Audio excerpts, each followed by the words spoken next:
नमस्कार विद्यार्थियों, mother college की ऑनलाइन क्लासों में आपका पुनः स्वागत है। राजनीति विज्ञान के अंदर अपन जो प्रमुख पश्चिमी राजनीतिक विचारक पढ़ रहे थे उसके अंदर आज अपन जिसके ऊपर अध्ययन करेंगे उन विद्वान का नाम, उस विचारक का नाम है मैकियावली। क्या नाम है? मैकियावली। मैकियावली के ऊपर अपन क्या करेंगे? अध्ययन करेंगे। मैकियावली जो थे इन्हें आधुनिक युग का वैसे अरस्तु भी कहा जाता है। मैकियावली का जो शासक चालाकी और आत्म नियंत्रण का इन्वर्टेज कोमा क्या करेंगे? स्टार्ट करेंगे।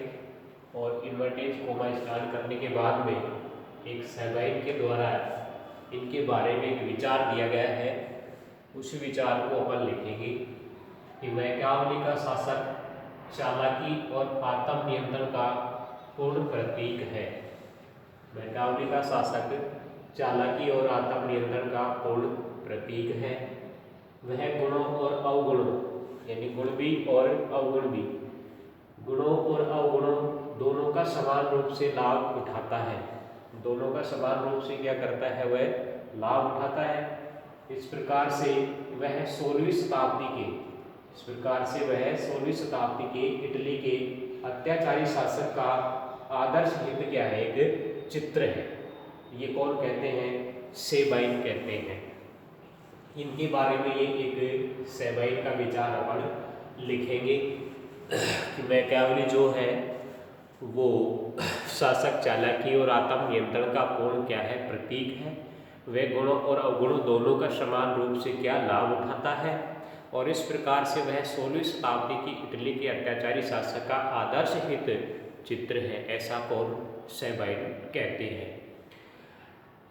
मैक्सी ने तो इन्हें मैकियावली को सबसे पहला आधुनिक चिंतन कहकर के पुकारा है। मैक्सी हुए हैं एक, और मैक्सी ने भी क्या कहा है इनको? मैक्सी। और मैक्सी ने क्या कहा इनको? मैक्सी जो है उन्होंने कहा है मैकियावली को सबसे पहला जो आधुनिक चिंतन कहकर के पुकारा है। कि आधुनिक चिंतन यदि कोई है मैक्सी के अनुसार तो वो कौन है? मैकियावली। कौन है? मैकियावली है। डनिंग के अनुसार, डनिंग भी हुई है एक, और डनिंग ने भी इनके बारे में कुछ कहा है। डनिंग के अनुसार प्रिंस सबसे पहली महान रचना है, क्योंकि इनके द्वारा इनकी जो एक पुस्तक है वो फेमस है। कौन सी? प्रिंस। प्रिंस जो है ये इनकी कृति है जो बड़ी क्या है? विश्व प्रसिद्ध है। इसलिए डनिंग जो है, और डनिंग के अनुसार उन्होंने ये कहा कि भाई सबसे पहली जो महान रचना है वो कौन सी है? प्रिंस है, जिसमें मध्ययुगीन चिंतन प्रणाली का परित्याग किया गया है। मध्ययुगीन जो चिंतन प्रणाली है उसका क्या किया गया है? परित्याग किया गया है। किसके अंदर? प्रिंस के अंदर। प्रिंस इनकी फेमस कृति है। किसकी? मैकियावली जी की। अब जोन्स भी लिखते हैं। जब इन्होंने लिखा तो जोन्स भी लिखते हैं, और जोन्स ने क्या लिखा है भाई? जोन्स ये लिख रहे हैं कि मैकियावली अपने समय का एक उत्कृष्टतम निचोड़ है। जोन्स ने तो इतना भी लिख दिया कि मैकियावली जो है वो अपने समय के, उस समय के जिस समय वो उत्पन्न हुए यानी 16वीं जो शताब्दी है उस शताब्दी की वो एक उत्कृष्टतम क्या है? निचोड़ है। मैकियावली का राजनीतिक चिंतन आधुनिक युग का प्रथम राजनीतिक होने का गौरव प्राप्त है। मैकियावली जो है इनको राजनीतिक चिंतन जो आधुनिक युग का है वो प्रथम राजनीतिक होने का क्या है? इनको गौरव प्राप्त है। मैकियावली शुद्ध व्यवहारवाद या अनुसरण करने वाला है।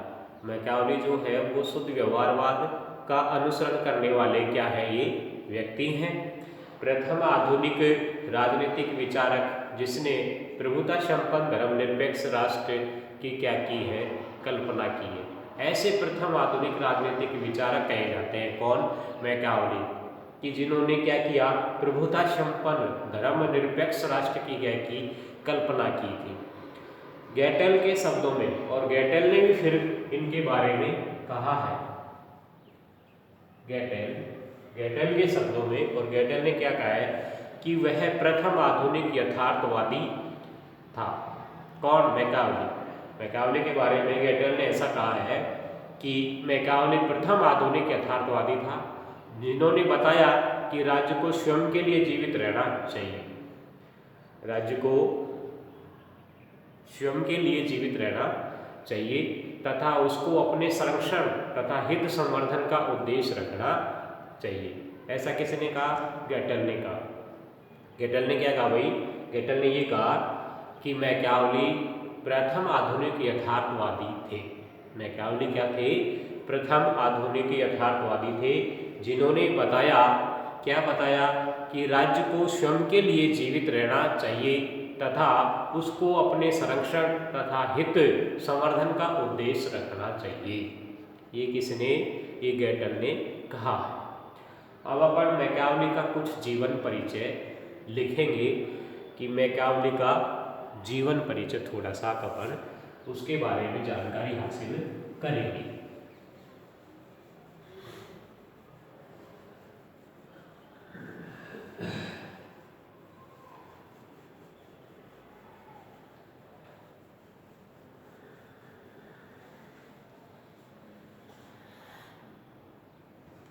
जीवन परिचय।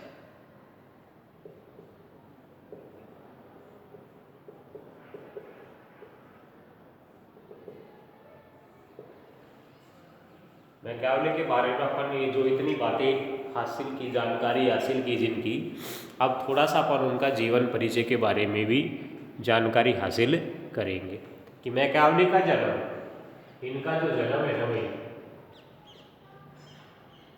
इटली के अंदर, मैकावली का जन्म इटली के जो पुनर्जागरण आंदोलन के अग्रणी एक नगर रहा है, जिसका नाम था फ्लोरेंस।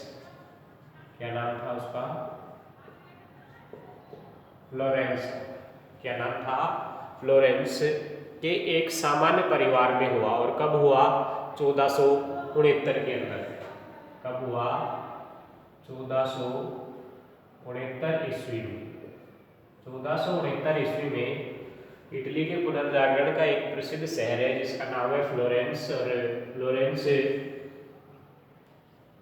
के अंदर 1469 ईस्वी में इनका जन्म हुआ। परिवार कैसा था? सामान्य परिवार था। इनको बहुत अच्छी शिक्षा तो नहीं मिल पाई, मैकावली जी को बहुत अच्छी शिक्षा नहीं मिल पाई, लेकिन इनको लैटिन का अच्छा ज्ञान था। लैटिन जो भाषा है भाई, उसका इनको बहुत अच्छा ज्ञान था, उसके अच्छे ये जानकार थे।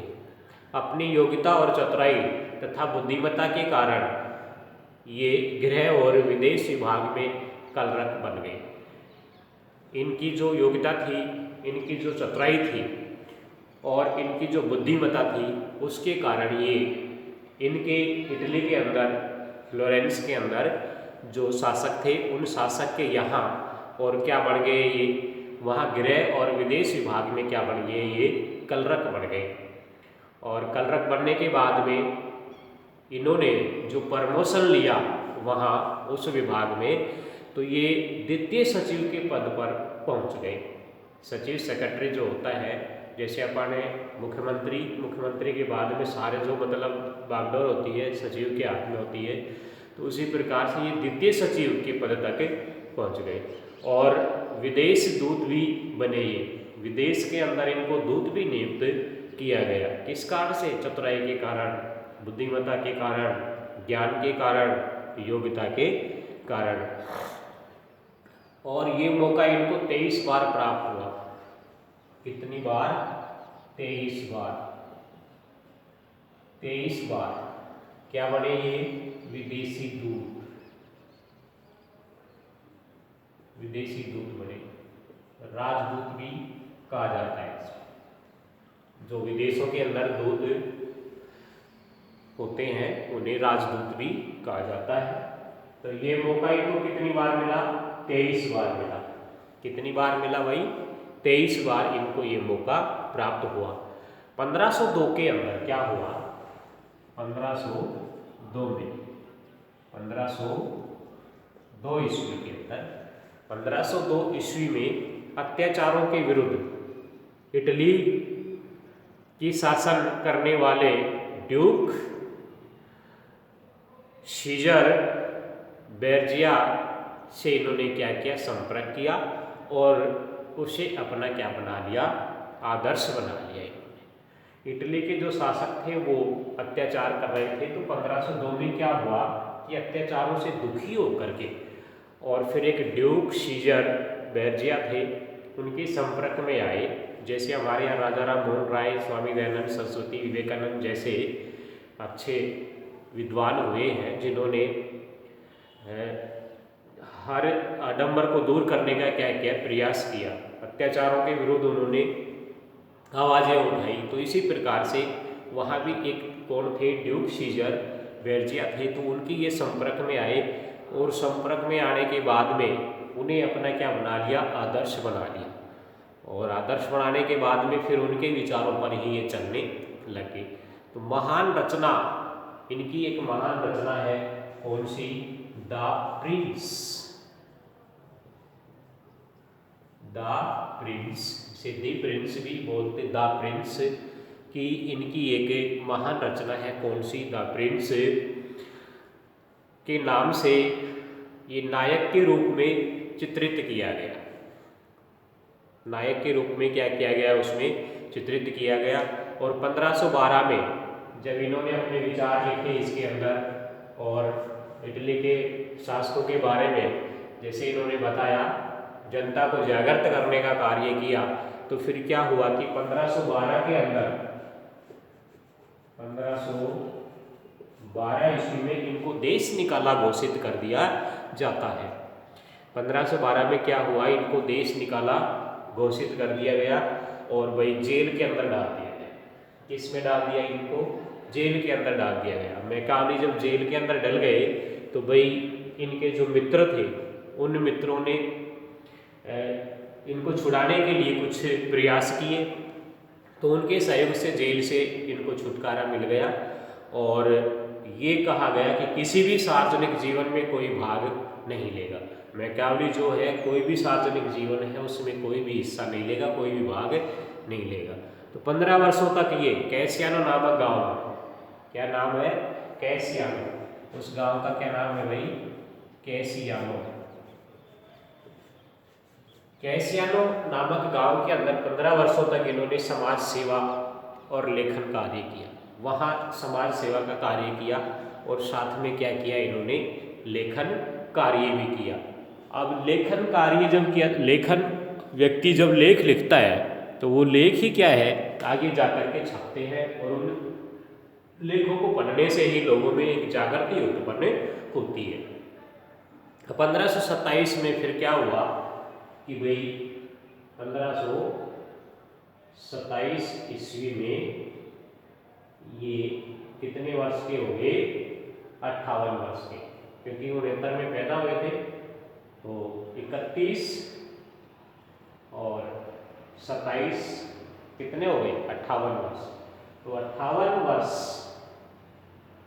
यानी 1527 में 58 वर्ष की आयु में संगठित इटली का जो स्वप्न देखने वाले एक महान इटालियन की एक साधारण व्यक्ति की तरह क्या हो गई? मृत्यु हो गई। अर्थात इस दुनिया को ये छोड़ करके चले गए। इतने बढ़िया अच्छे विचार रखने वाले और इटली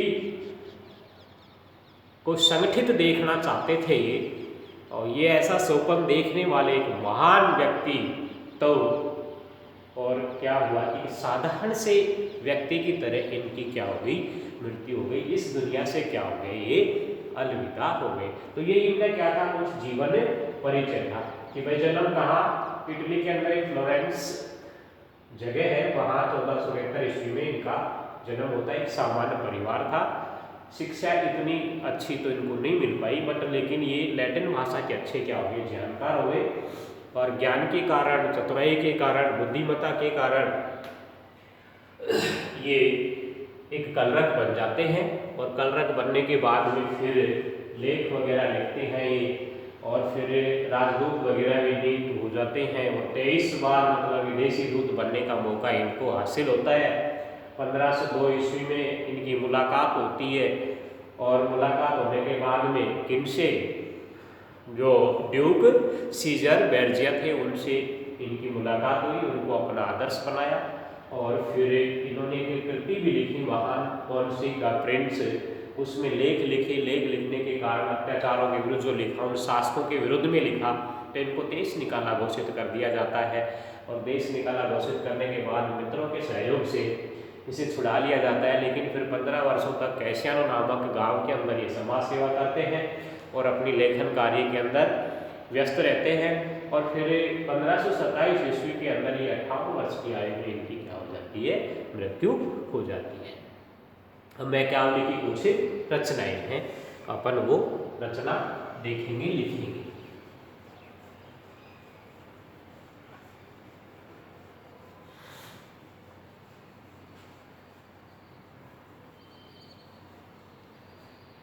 रचना मैकियावेली की रचना, और रचनाओं में अपन सबसे पहले द प्रिंस महानतम कृति नंबर 1 में है द प्रिंस, और जो द प्रिंस है ये एक इनकी महानतम कृति है, जो विश्व के अंदर इनकी पहचान बनी हुई है। किसके अंदर? द प्रिंस के अंदर। नंबर 2 के अंदर, नंबर 2 में अपन लिखेंगे क्या? History of Florence. क्या लिखेंगे? हिस्ट्री ऑफ फ्लोरेंस, यानी फ्लोरेंस जो शहर था, उस फ्लोरेंस शहर के अंदर इन्होंने उसकी हिस्ट्री लिखी, उसका इतिहास लिखा, तो हिस्ट्री ऑफ फ्लोरेंस। और नंबर 3 में लिखेंगे नोवेले वेफोगोर, नोवेले वेफोगोर, नोवेले वेफोगोर ऑर्सी डिओलो, ऑर्सी डिओलो, इनकी रचनाएं हैं ये। और नंबर 4 में है एक्ट ऑफ वार। नंबर 4 में क्या है? Act of war. ये कुछ इनकी क्या है? रचनाएं। मैकियावेली की कुछ क्या है? रचनाएं हैं, जिनमें से अपन द प्रिंस, ये तो अपने को याद रखनी है, ये तो जुबान पर ही रहना चाहिए। द प्रिंस ये इनकी एक महानतम क्या है? कृति है। हिस्ट्री ऑफ फ्लोरेंस, नोवेले वेफोगोर, ऑर्सी डिओलो और एक्ट ऑफ वार, ये इनकी कुछ क्या है? रचनाएं हैं। मैकियावेली की अध्ययन पद्धति, मैकियावेली जी की जो अध्ययन पद्धति है उसके बारे में अपन कुछ जानकारी हासिल करेंगे कि उन्होंने अमूर्त सिद्धांत पर आधारित मध्यकाल की निगमनात्मक पद्धति का क्या किया? अंत किया। क्या किया? अंत किया, और अपनी गवेषणा के लिए अनुभूति प्रदान अथवा ऐतिहासिक पद्धति को उन्होंने अपनाया। निगमनात्मक जो पद्धति थी उसका उन्होंने बहिष्कार किया, उसका अंत किया, और अपनी गवेषणा के लिए उन्होंने क्या क्या किया? अनुभूति प्रदान अथवा ऐतिहासिक पद्धति को उन्होंने अपनाया। कौन सी पद्धति को अपनाया? ऐतिहासिक पद्धति को अपनाया। मैकियावेली ने वैज्ञानिक तटस्थता पद्धति अपनाते हुए, मैकियावेली ने क्या किया? वैज्ञानिक तटस्थता पद्धति अपनाते हुए समकालीन परिस्थितियों तथा अपने युग की समस्याओं को समझ करके और अनुभववाद और इतिहासवाद का एक समन्वय किया इन्होंने, और उनकी ये पद्धति अरस्तु, मोंटेस्क्यू और हीगल के समान ही है। सेवाइन के अनुसार अरस्तु के बाद राजनीतिक गवेषणा के क्षेत्र में अनुभूति मूलक पद्धति अपनाने वाला जो प्रथम विचारक था वो कौन था? मैकियावेली था। कौन था भाई? मैकियावेली ही था। संक्षेप में अपन ये कह सकते हैं कि मैकियावेली की अध्ययन पद्धति ऐतिहासिक, परिवेक्षणात्मक, यथार्थवादी और वैज्ञानिक विशेषताओं से क्या थी, युक्त थी। और विज्ञान जो है ना, विज्ञान ये तथ्यों पर आधारित है। किस पर आधारित है? तथ्यों के ऊपर आधारित है। और तथ्य क्या है? सत्य है। दुनिया में वेद भी सत्य है और वेदों में क्या है? तथ्य है। तो तथ्य क्या है? सत्य है। और तथ्यों पर ही क्या है? आधारित विज्ञान आधारित है। तो यथार्थवादी और वैज्ञानिक विशेषताओं से क्या थी, युक्त थी। लेकिन आलोचकों का कहना है, लेकिन कुछ ऐसे आलोचक भी हुए हैं जो इनकी क्या की है, आलोचना की है इनकी पद्धति की, कि उन्होंने इतिहास का उपयोग अपने पूर्व कल्पित निष्कर्षों की पुष्टि से किया है। डनिंग के शब्दों में कि मैकियावेली की पद्धति ऊपर से जितनी ऐतिहासिक लगती है ना, यथार्थ में उतनी ऐतिहासिक नहीं है। डनिंग ने तो ऐसा कहा है कि मैकियावेली की जो पद्धति है ना, ऊपर से जितनी वो हमें दिखाई देती है, ऐतिहासिक लगती है, ऐसा उसमें है नहीं। उसने किसी का प्रयोग सिद्धांतों को पुष्ट करने के लिए किया था और उन्हें खोजने के लिए नहीं। ऐसा किसने कहा? डनिंग ने कहा। तो ये इनकी कुछ अध्ययन पद्धति। अब इनकी आगे जो विचार है इनके, वो अपन पढ़ेंगे कि भाई इन्होंने क्या क्या विचार दिए। और इनके जो विचार हैं वो बहुत ही अच्छे कि भाई शासक को किस प्रकार का होना चाहिए, या शासक के क्या नियम होने चाहिए, राज्य के क्या नियम होने चाहिए, ये सब मैकियावेली के द्वारा जो प्रतिपादित किया गया वो अपन देखेंगे नेक्स्ट